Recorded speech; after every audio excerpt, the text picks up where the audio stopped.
एक अग्निहोत्री ब्राह्मण थे जो वेद पाठी थे, त्रिकाल संध्या करते थे और प्रतिदिन पार्थिव लिंग बनाकर भगवान शंकर का अभिषेक करते थे। पास में एक रतनमाल नामक पर्वत था।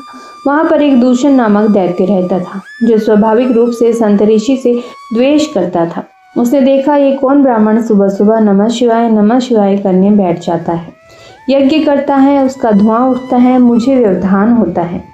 फिर पहले तो अपने सैनिकों को उन ब्राह्मणों को कष्ट देने के लिए उसने भेजा, लेकिन अग्निहोत्री जो ब्राह्मण थे वे ऐसे शिव उपासक थे कि अर्चना करते करते उनको देह की सुध नहीं रहती थी। जब कोई दैत्य उन ब्राह्मण को सताने जाता था तब ही भोलेनाथ का त्रिशूल उन ब्राह्मण की परिक्रमा करता रहता, जिससे कोई उनको विघ्न नहीं पहुंचा पाया। आखिर में वो दूषण दैत्य जो महान बलशाली था अपनी पूरी शक्ति के साथ उन अग्निहोत्री ब्राह्मण को मारने के लिए टूट पड़ा, लेकिन वो ब्राह्मण तो शिव की ध्यान सेवा में लगे थे, उनको होश नहीं थे। जैसे ही दैत्य ब्राह्मण को मारने टूट पड़ा, उन ब्राह्मण के पार्थिव शिवलिंग से साक्षात महाकाल प्रकट हो गए और जैसे ही महादेव महाकाल ने हुंकार भरी, उस दैत्य की मृत्यु महाकाल के एक हुंकार से हो गई। ऐसे महाकाल प्रकट हो गए और जैसे उन अग्निहोत्री ब्राह्मण महाकाल के साक्षात स्वरूप को देखा तो भोलेनाथ के चरण पकड़ लिए और कहने लगे, हे नाथ, यह दैत्य तो मेरे लिए बहुत परमकारी और परोपकारी हो गया। अभी तक तो मैं आपके शिवलिंग बनाता था, उसमें आपका भाव करता था। प्रभु, यदि इस दैत्य ने मेरे ऊपर प्रहार न किया होता तो आज साक्षात रूप में मुझे आपका दर्शन न हुए होते। महाकाल बोले, हे ब्राह्मण, मैं तुम्हारी साधना से अति प्रसन्न हूँ, मांगो क्या मांगते हो। तब ब्राह्मण कहते हैं, हे भोलेनाथ, आप आते हुए तो अच्छे लगते हो, जाते हुए अच्छे नहीं लगते, तो बस इस स्वरूप से यही विराजमान रहो। हो सकता है मेरे बाद आपका कोई इतना कठिन जब तप कर पाए या ना कर पाए। हे प्रभु, आप यहाँ स्थापित हो जाओ और जो आपका दर्शन करे उसके जीवन के काल के भय को दूर करके उसे निर्भय कर दीजिए। तब महादेव कहते हैं, अब मैं यहाँ विराजमान रहूँगा और मेरे इस स्वरूप का नाम होगा महाकाल। फिर तभी से महाकाल उज्जैन में विराजमान हो गए। फिर कुछ साल बाद वहाँ एक चंद्रसेन नामक राजा हुए। वो भी महाकाल की सेवा पूजा करते थे। वहीं पर एक श्रीकर नाम का गोप बालक था। उस समय तक मंदिर का निर्माण नहीं हुआ था। वहीं से श्रीकर अपनी मैया के साथ निकलता हुआ जा रहा था। बालक ने देखा राजा पूजा अर्चना कर रहा है।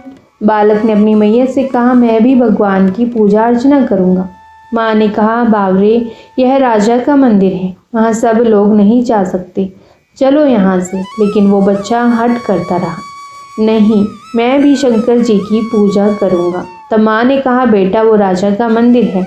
बालक बोला, तो मैं अपना एक अलग शिव मंदिर बनाऊंगा। बालक ने पास में क्षिप्रा नदी से गोल गोल पत्थर उठा लिया, शिवलिंग के जैसा, और घर पर बैठकर उसी पत्थर रूपी शिवलिंग की पूजा करने लगा। पूरी लगन के साथ तन्मय होकर शिवलिंग का अभिषेक करता, जल चढ़ाता, बेलपत्र चढ़ाता। लेकिन दूसरी ओर माँ बहुत दुखी हो गई और सोचने लगी, यह कुछ काम धाम नहीं करता, बस उस पत्थर की पूजा में लगा रहता है। तब उस बालक की माँ ने उस पत्थर को उठाकर क्षिप्रा नदी में फेंक दिया। चल हट, रात दिन इसी में लगा रहता है। जैसे ही उसकी माँ शिला को फेंका तो नदी में से तो वह बालक व्याकुल होकर चीख चीख कर रोने लगा, मेरे भोलेनाथ, मेरे भोलेनाथ, मेरे भोलेनाथ। वो बालक क्षिप्रा नदी में कूदकर प्राण त्याग देता तो वो बालक भागता रहा, मेरे भोलेनाथ, मेरे भोलेनाथ कहता हुआ यहीं से कूद जाना चाहता था नदी में। लेकिन उसी समय उन महाकाल के शिवलिंग से पुनः महाकाल प्रकट हो गए और उस भागते डूबते जा रहे बच्चे को बचा लिया। राजा देखता रह गया। भगवान ने राजा से कहा, मैं महाकाल हूँ, अग्निहोत्री ब्राह्मण के लिए प्रकट हुआ था।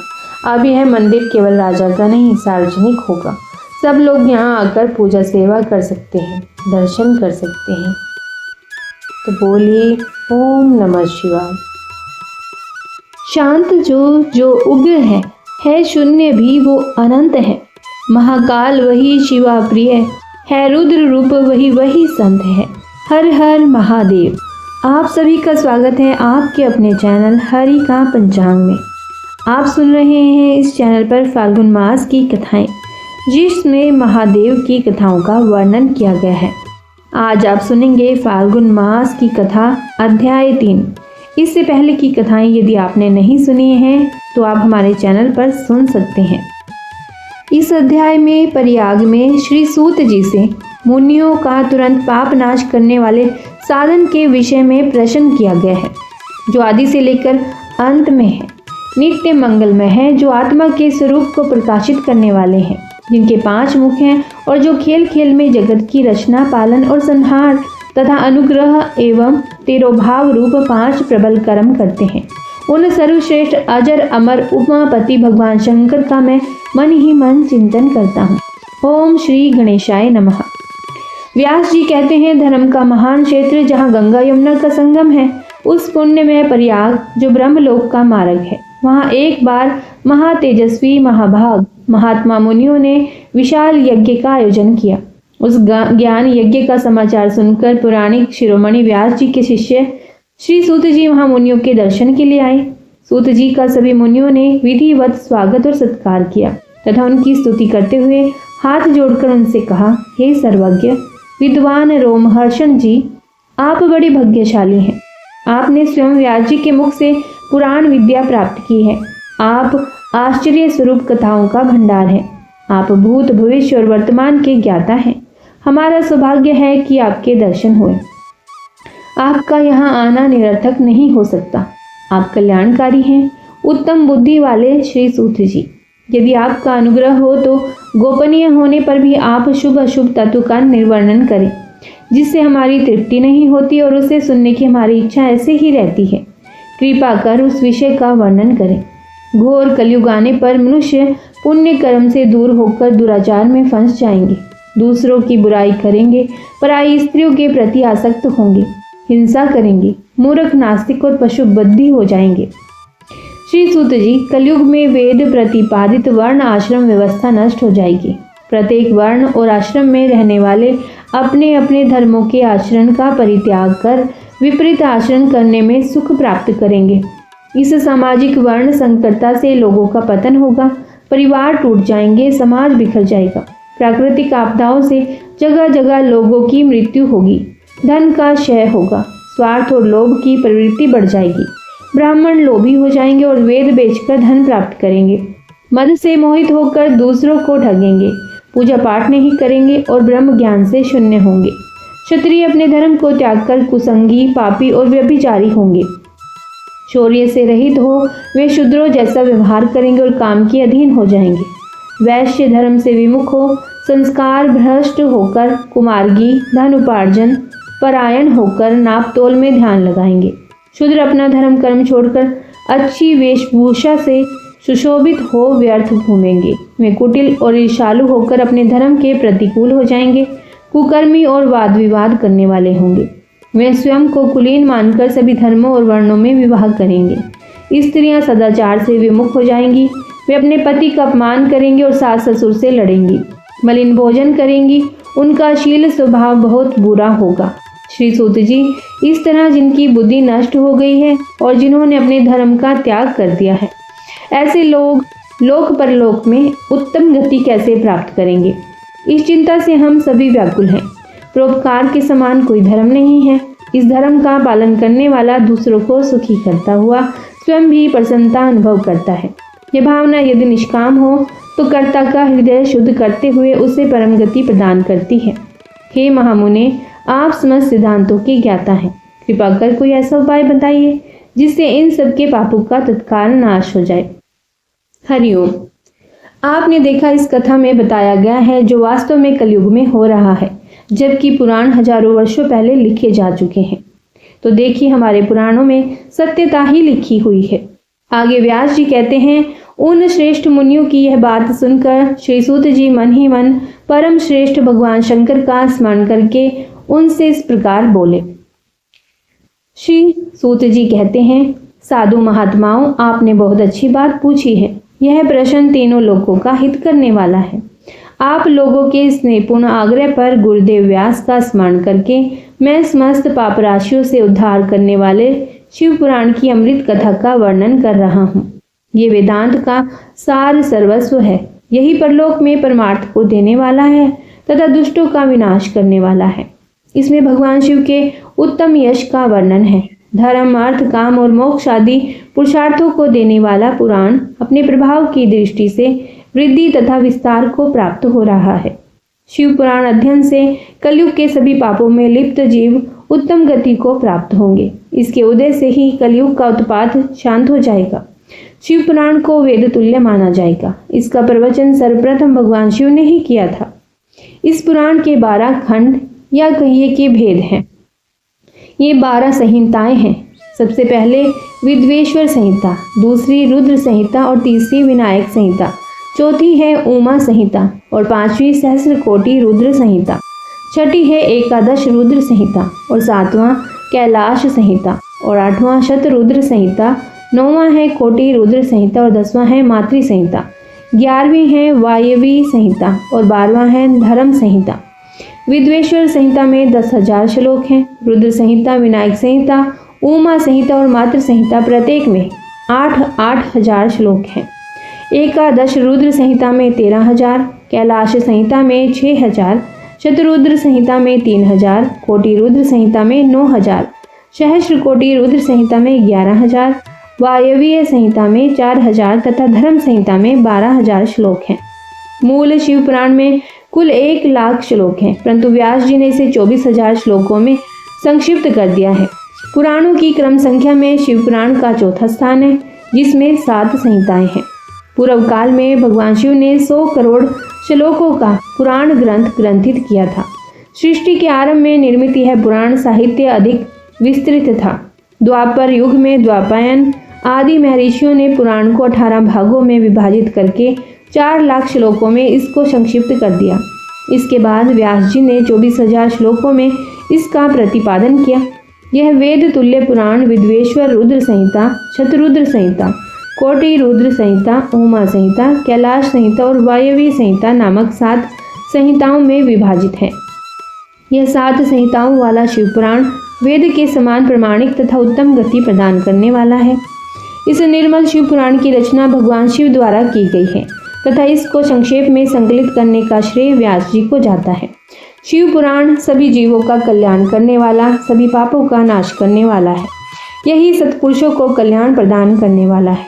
यह तुलना रहित है तथा इसमें वेद प्रतिपादित अद्वैत ज्ञान तथा निष्कपट धर्म का प्रतिपादन है। शिव पुराण श्रेष्ठ मंत्र समूहों का संकलन है तथा यही सभी के लिए शिवधाम की प्राप्ति का साधन है। समस्त पुराणों में सर्वश्रेष्ठ शिव पुराण ईर्ष्या रहित अंतःकरण वाले विद्वानों के लिए जानने की वस्तु है। इसमें परमात्मा का ज्ञान किया गया है। इस अमृतमय शिव पुराण को आदर से पढ़ने और सुनने वाला मनुष्य शिव का प्रिय होकर परम गति को प्राप्त कर लेता है। व्यास जी कहते हैं, श्री सूत जी के वचनों को सुनकर सभी महर्षि बोले, भगवान आप वेद तुल्य अद्भुत एवं पुण्यमयी शिव पुराण की कथा सुनाइए। श्री सूत जी ने कहा, हे महर्षिगण, आप कल्याण में भगवान शिव का स्मरण करके वेद के सार से प्रकट शिव पुराण की अमृत कथा सुनिए। शिव पुराण में भक्ति, ज्ञान और वैराग्य का गान किया गया है। जब सृष्टि आरंभ हुई तो 6 कुलों के महर्षि आपस में वाद विवाद करने लगे कि अमुक वस्तु उत्कृष्ट है, अमुक नहीं। जब इस विवाद ने बड़ा रूप धारण कर लिया तो सभी अपनी शंका के समाधान के लिए सृष्टि की रचना करने वाले अविनाशी ब्रह्मा जी के पास जाकर हाथ जोड़कर कहने लगे, हे प्रभु, आप संपूर्ण जगत को धारण कर उनका पोषण करने वाले हैं। प्रभु, हम जानना चाहते हैं कि संपूर्ण तत्वों से परे परातप पर पुराण पुरुष कौन है। ब्रह्मा जी ने कहा, ब्रह्मा, विष्णु, रुद्र और इंद्र आदि से युक्त संपूर्ण जगत समस्त भूतों एवं इंद्रियों के साथ पहले प्रकट हुआ है। वे देव महादेव ही सर्वज्ञ और संपूर्ण है। भक्ति से ही इनका साक्षात्कार होता है, दूसरे किसी उपाय से इनका दर्शन नहीं होता। भगवान शिव में अटूट भक्ति मनुष्य को संसार बंधन से मुक्ति दिलाती है। भक्ति से उन्हें देवता का कृपा प्रसाद प्राप्त होता है। जैसे अंकुर से बीज और बीज से अंकुर पैदा होता है, भगवान शंकर का कृपा प्रसाद प्राप्त करने के लिए आप सब ब्रह्म ऋषि धरती पर सहस्रों वर्षों तक चलने वाले विशाल यज्ञ करो। यज्ञपति भगवान शिव की कृपा से ही विद्या के सारतत्व साध्य साधन का ज्ञान प्राप्त होता है। शिव पद की प्राप्ति साध्य और उनकी सेवा ही साधन है तथा जो मनुष्य बिना किसी फल की कामना किए उनकी भक्ति में डूबे रहते हैं वही साधक है। कर्म के अनुष्ठान से प्राप्त फल को भगवान शिव के श्री चरणों में समर्पित करना ही परमेश्वर की प्राप्ति का उपाय है तथा यही मोक्ष प्राप्ति का एकमात्र साधन है। साक्षात महेश्वर ने ही भक्ति के साधनों का प्रतिपादन किया है। कान से भगवान के नाम, गुण और लीलाओं का श्रवण, वाणी द्वारा उनका कीर्तन तथा मन में उनका मनन शिव पद की प्राप्ति के महान साधन है तथा इन साधनों से ही संपूर्ण मनोरथों की सिद्धि होती है। जिस वस्तु को हम प्रत्यक्ष अपनी आंखों के सामने देख सकते हैं उसकी तरफ आकर्षण स्वाभाविक है, परंतु जिस वस्तु को प्रत्यक्ष रूप से देखा नहीं जा सकता उसे केवल सुनकर और समझकर ही उसकी प्राप्ति के लिए प्रयत्न किया जाता है। अतः श्रवण पहला साधन है। श्रवण द्वारा ही गुरुमुख से तत्वों को सुनकर श्रेष्ठ बुद्धि वाला विद्वान अन्य साधन कीर्तन और मनन की शक्ति व सिद्धि प्राप्त करने का यत्न करता है। मनन के बाद इस साधन की साधना करते रहने से धीरे धीरे भगवान शिव का संयोग प्राप्त होता है और लौकिक आनंद की प्राप्ति होती है। भगवान शिव की पूजा, उनके नामों का जाप तथा उनके रूप गुण विलास के हृदय में निरंतर चिंतन को ही मनन कहा जाता है। महेश्वर की कृपा दृष्टि से उपलब्ध इस साधन को ही प्रमुख साधन कहा जाता है। श्री सूत जी कहते हैं, हे मुनियों, इस साधन का महात्म्य बताते समय एक प्राचीन वृतांत का वर्णन करूंगा जिसे आप ध्यान पूर्वक सुने। बहुत पहले की बात है। पराशर मुनि के पुत्र मेरे गुरु व्यासदेव जी सरस्वती नदी के तट पर तपस्या कर रहे थे। एक दिन सूर्य के समान तेजस्वी विमान से यात्रा करते हुए भगवान सनत कुमार वहां आ पहुंचे। मेरे गुरु ध्यान में मगन थे। जागने पर अपने सामने सनत कुमार जी को देखकर वे बड़ी तेजी से उठे और उनके चरणों का स्पर्श करके उन्हें अर्घ देकर योग्य आसन पर विराजमान किया। प्रसन्न होकर सनत कुमार जी गंभीर वाणी में बोले, मुनि, तुम सत्य का चिंतन करो। सत्य तत्व का चिंतन ही श्रेय प्राप्ति का मार्ग है। इसी से कल्याण का मार्ग प्रशस्त होगा। यही कल्याणकारी है। यह जब जीवन में आ जाता है तो सब सुंदर हो जाता है। सत्य का अर्थ है सदैव रहने वाला। इस काल का कोई प्रभाव नहीं पड़ता। यह सदा एक समान रहता है। सनत कुमार जी ने महर्षि व्यास को आगे समझाते हुए कहा, महर्षि, सत्य पदार्थ भगवान शिव ही है। भगवान शंकर का स्वर्ण करना, कीर्तन करना, मनन ही उन्हें प्राप्त करने के लिए सर्वश्रेष्ठ साधन है। और पूर्व काल में मैं दूसरे अनेकानेक साधनों के भ्रम में पड़ा घूमता हुआ तपस्या करने मंदराचल पर जा पहुंचा। कुछ समय बाद महेश्वर शिव जी की आज्ञा से सबके साक्षी तथा शिवगणों के स्वामी नंदिकेश्वर वहां आए और स्नेह पूर्वक मुक्ति का साधन बताते हुए बोले, भगवान शंकर का श्रवण, कीर्तन और मनन ही मुक्ति का स्तोत्र है। यह बात मुझे स्वयं देवादि देव भगवान शिव ने बताई है।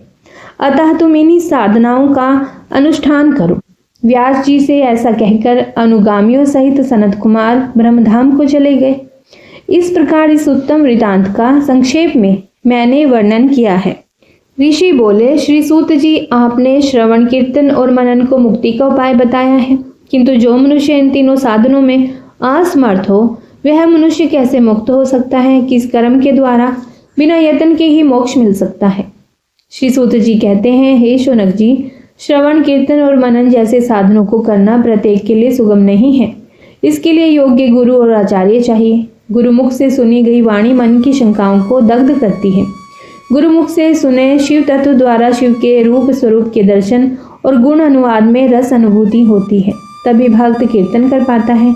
यदि ऐसा कर पाना संभव ना हो तो मोक्षार्थी को चाहिए कि वे भगवान शंकर के लिंग एवं मूर्ति की स्थापना करके रोज उनकी पूजा करे।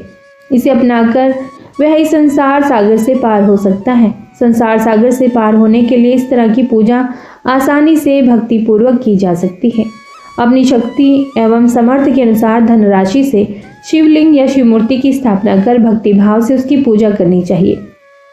मंडप, गोपुर, तीर्थ, मठ एवं क्षेत्र की स्थापना करके उत्सव का आयोजन करना चाहिए तथा पुष्प, धूप, वस्त्र, गंध, दीप तथा पुआ और तरह तरह के भोजन नैवेद्य के रूप में अर्पित करने चाहिए।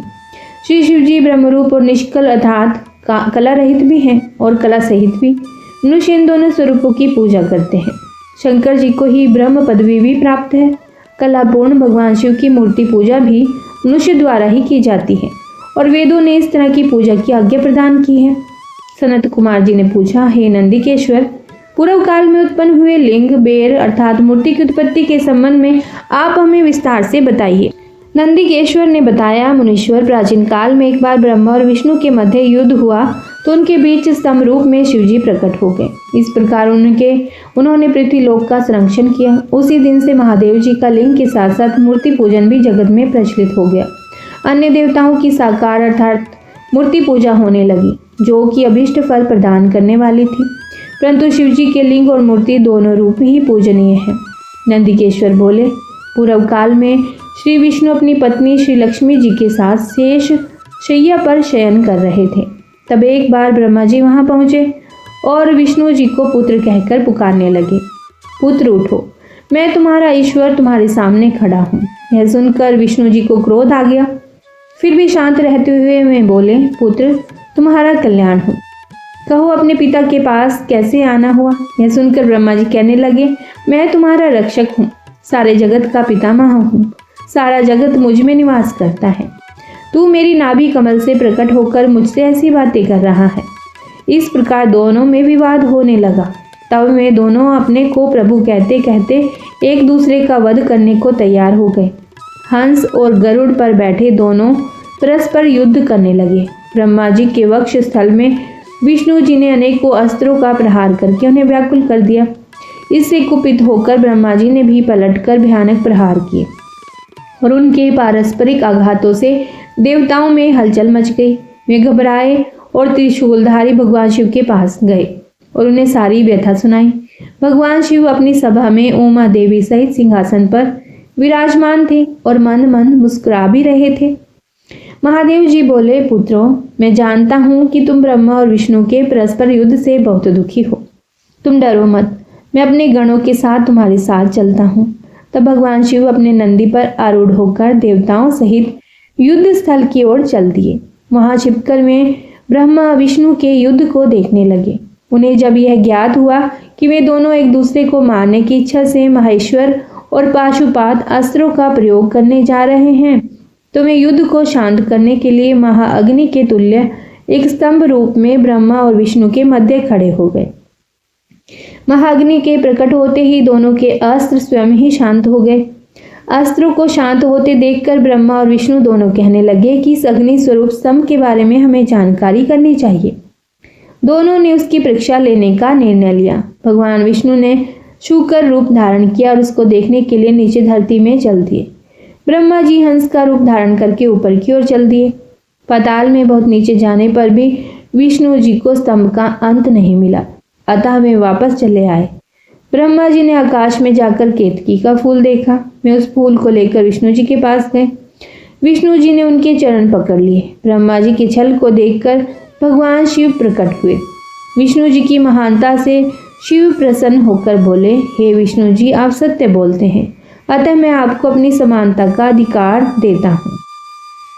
नंदिकेश्वर बोले, महादेव जी ब्रह्मा जी के छल पर अत्यंत क्रोधित हुए। उन्होंने अपने त्रिनेत्र तीसरी आंख से भैरव को प्रकट किया और उन्हें आज्ञा दी कि यह तलवार से ब्रह्मा जी को दंड दें। आज्ञा पाते ही भैरव ने ब्रह्मा जी के बाल पकड़ लिए और उनका 5वां सिर काट दिया। ब्रह्मा जी डर के मारे कांपने लगे। उन्होंने भैरव के चरण पकड़ लिए तथा क्षमा मांगने लगे। इसे देखकर श्री विष्णु ने भगवान शिव से प्रार्थना की कि आपकी कृपा से ही ब्रह्मा जी को 5वां सिर मिला था, अतः आप इन्हें क्षमा कर दें। तब शिवजी की आज्ञा पाकर ब्रह्मा को भैरव ने छोड़ दिया। शिवजी ने कहा, तुमने प्रतिष्ठा और ईश्वरत्व को दिखाने के लिए छल किया है, इसीलिए मैं तुम्हें श्राप देता हूँ कि तुम सत्कार, स्थान और उत्सव से विहीन रहोगे। ब्रह्मा जी को अपनी गलती का पछतावा हो चुका था। उन्होंने भगवान शिव के चरण पकड़कर क्षमा मांगी और निवेदन किया कि वे उनका 5वां सिर पुनः प्रदान करें। महादेव जी ने कहा, जगत की स्थिति को बिगड़ने से बचाने के लिए पापी को दंड अवश्य देना चाहिए ताकि लोक मर्यादा बनी रहे। मैं तुम्हें वरदान देता हूँ कि तुम गणों के आचार्य कहलाओगे और तुम्हारे बिना यज्ञ पूर्ण न होंगे। फिर उन्होंने केतकी के पुष्प से कहा, अरे दुष्ट केतकी पुष्प, आप मेरी पूजा के अयोग्य रहोगे। तब केतकी पुष्प बहुत दुखी हुआ और उनके चरणों में गिरकर माफी मांगने लगा। तब महादेव जी ने कहा, मेरा वचन तो झूठा नहीं जा सकता, इसीलिए तुम मेरे भक्तों के योग्य होगा। इस प्रकार तेरा जन्म सफल हो जाएगा। नंदिकेश्वर कहते हैं, ब्रह्मा और विष्णु भगवान शिव को प्रणाम कर चुपचाप उनके दाएं बाएं भाग में खड़े हो गए। उन्होंने पूजनीय महादेव जी को श्रेष्ठ आसन पर बैठाकर पवित्र वस्तुओं से उनका पूजन किया। दीर्घ काल तक स्थिर रहने वाली वस्तुओं को पुष्प वस्तु तथा अल्प काल तक टिकने वाली वस्तुओं को प्राकृत वस्तु कहते हैं। हार, नुपुर, कियूर, किरीट, मणिमय, कुंडल, यज्ञोपवीत, उत्तरीय वस्त्र, पुष्पमाला, रेशमी वस्त्र, हार, मुद्रिका, पुष्प, तांबूल, कपूर, चंदन एवं अगरू का अनुलेप, धूप, दीप, श्वेत छत्र, व्यंजन, ध्वजा, चंवर तथा अनेक दिव्य उपहारों द्वारा जिनका वैभव वाणी और मन की पहुंच से परे था और जो केवल परमात्मा के योग्य थे, उनसे ब्रह्मा और विष्णु ने अपने स्वामी महेश्वर का पूजन किया। इससे प्रसन्न होकर भगवान शिव ने दोनों देवताओं से मुस्कुराकर कहा, पुत्र, आज तुम्हारे द्वारा की गई पूजा से मैं बहुत प्रसन्न हूँ। इसी कारण यह दिन परम पवित्र और महान होगा। यह तिथि शिवरात्रि के नाम से प्रसिद्ध होगी और मुझे परम प्रिय होगी। इस दिन जो मनुष्य मेरे लिंग अर्थात निराकार रूप की या मेरी मूर्ति अर्थात साकार रूप की दिन रात निराहार रहकर अपनी शक्ति के अनुसार निश्चल भाव से यथोचित पूजा करेगा, वह मेरा परम प्रिय भक्त होगा। पूरे वर्ष भर निरंतर मेरी पूजा करने पर जो फल मिलता है, वह फल शिवरात्रि को मेरा पूजन करके मनुष्य तत्काल प्राप्त कर लेता है। जैसे पूर्ण चंद्रमा का उदय समुद्र की वृद्धि का अवसर है, उसी प्रकार शिवरात्रि की तिथि से मेरे धर्म की वृद्धि का समय है। इस तिथि को मेरी स्थापना का मंगलमय उत्सव होना चाहिए। मैं मार्गशीर्ष मास में आर्द्रा नक्षत्र से युक्त पूर्णमासी या प्रतिपदा को ज्योतिर्मय स्तंभ के रूप में प्रकट हुआ था। इस दिन जो भी मनुष्य पार्वती सहित मेरा दर्शन करता है अथवा मेरी मूर्ति या लिंग की झांकी निकालता है, वह मेरे लिए कार्तिकेय से भी अधिक प्रिय है। इस शुभ दिन मेरे दर्शन मात्र से पूरा फल प्राप्त होता है। यदि दर्शन के साथ मेरा पूजन भी किया जाए तो इतना अधिक फल प्राप्त होता है कि वाणी द्वारा उसका वर्णन नहीं किया जा सकता। लिंग रूप में प्रकट होकर मैं बहुत बड़ा हो गया था, अतः लिंग के कारण यह भूतल लिंग स्थान के नाम से प्रसिद्ध हुआ। जगत के लोग इसका दर्शन और पूजन कर सकें, इसके लिए यह अनादि और अनंत ज्योति स्तंभ अथवा ज्योतिर्मय लिंग अत्यंत छोटा हो जाएगा। यह लिंग सब प्रकार के भोग सुलभ कराने वाला तथा भोग और मोक्ष का एकमात्र साधन है। इसका दर्शन, स्पर्श और ध्यान प्राणियों को जन्म और मृत्यु के कष्ट से छुड़ाने वाला है। शिवलिंग के यहाँ प्रकट होने के कारण यह स्थान अरुणाचल नाम से प्रसिद्ध होगा तथा यहाँ बड़े बड़े तीर्थ प्रकट होंगे और इस स्थान पर रहने या मरने से जीवों को मोक्ष प्राप्त होगा। मेरे दो रूप हैं, साकार और निराकार। पहले मैं स्तंभ रूप में प्रकट हुआ, फिर अपने साक्षात रूप में।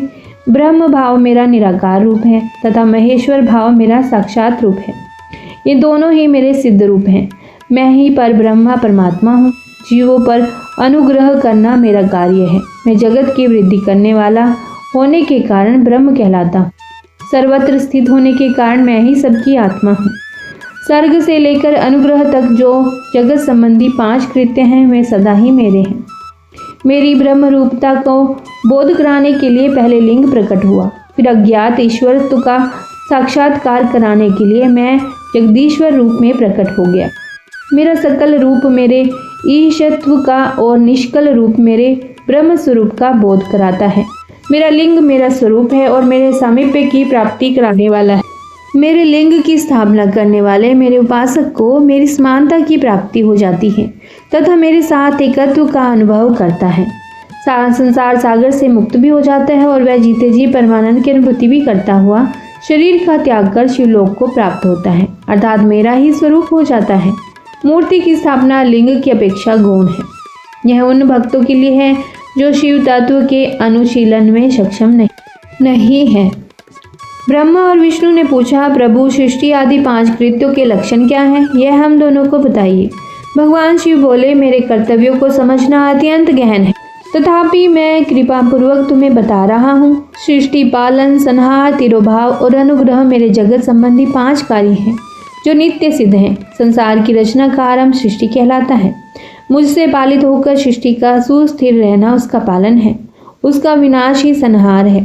प्राणों के उत्क्रमण को तिरोभाव कहते हैं। इन सब से छुटकारा मिल जाना ही मेरा अनुग्रह अर्थात मोक्ष है। ये मेरे 5 कृत्य हैं। सृष्टि आदि 4 कृत्य संसार का विस्तार करने वाले हैं। 5वां कृत्य मोक्ष का है। मेरे भक्त जन इन पांचों कार्यों को 5 भूतों में देखते हैं। सृष्टि धरती पर, स्थिति जल में, संहार अग्नि में, तिरोभाव वायु में और अनुग्रह आकाश में स्थित है।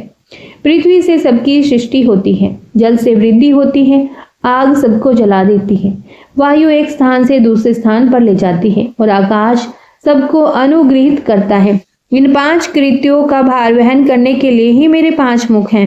4 दिशाओं में 4 मुख और इनके बीच में 5वां मुख है। पुत्रों, तुम दोनों ने मुझे तपस्या से प्रसन्न कर सृष्टि और पालन 2 कार्य प्राप्त किए हैं। इसी प्रकार मेरी विभूति स्वरूप रुद्र और महेश्वर ने संहार और तिरोभाव कार्य मुझसे प्राप्त किए हैं, परंतु मोक्ष मैं स्वयं प्रदान करता हूँ। मैंने पूर्व काल में अपने स्वरूप भूत मंत्र का उपदेश किया है, जो अहंकार रूप में प्रसिद्ध है। वह मंगलकारी मंत्र है। सर्वप्रथम मेरे मुख से ओंकार ओम प्रकट हुआ, जो मेरे स्वरूप का बोध कराता है। इसका स्मरण निरंतर करने से मेरा ही सदा स्मरण होता है। मेरे उत्तरवर्ती मुख से अकार का, पश्चिम मुख से उकार का, दक्षिण मुख से मकार का और पूर्ववर्ती मुख से बिंदु का तथा मध्यवर्ती मुख से नाद का प्रकटीकरण हुआ है। इस प्रकार इन 5 अवयवों से ओंकार का विस्तार हुआ है। इन 5 अवयवों के एकाकार होने पर प्रणव ओम नामक अक्षर उत्पन्न हुआ। जगत में उत्पन्न सभी स्त्री पुरुष इस प्रणव मंत्र में व्यापक है। यह मंत्र शिव शक्ति दोनों का बोधक है। इसी से 5 अक्षर मंत्र ओम नमः शिवाय की उत्पत्ति हुई है। यह मेरे साकार रूप का बोधक है। इस 5 अक्षर मंत्र से मातृका वर्ण प्रकट हुए हैं, जो 5 भेद वाले हैं। इसी से शिरो मंत्र सहित त्रिपदा गायत्री का प्रकाट्य हुआ है। इस गायत्री से संपूर्ण वेद प्रकट हुए हैं और उन वेदों से करोड़ों मंत्र निकले हैं। उन मंत्रों से विभिन्न कार्यों की सिद्धि होती है।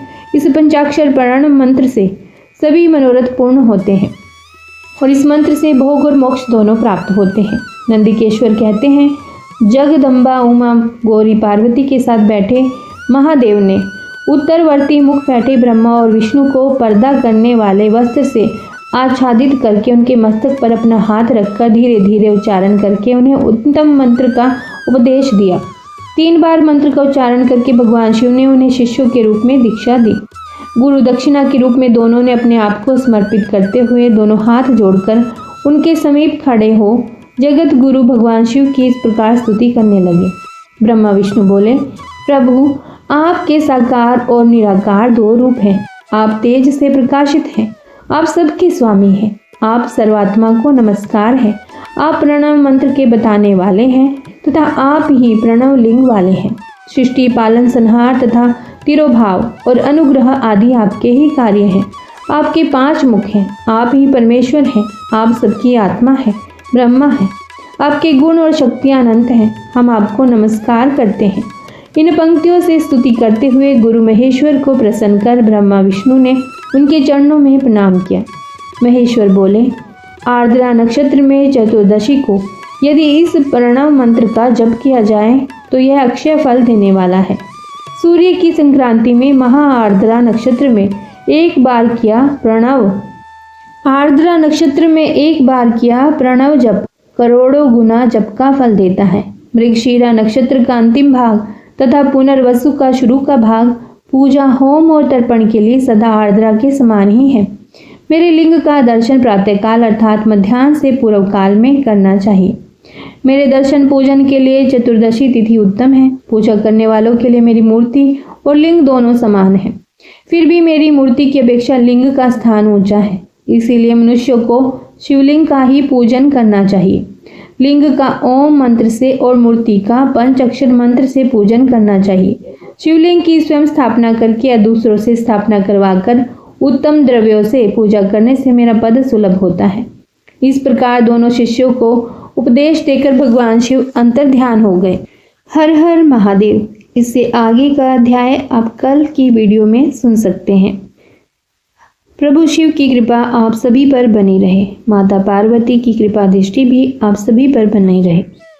माता पार्वती आप सभी की संतानों को दीर्घायु प्रदान करे, आपको अखंड सौभाग्यवती का वरदान प्राप्त करे।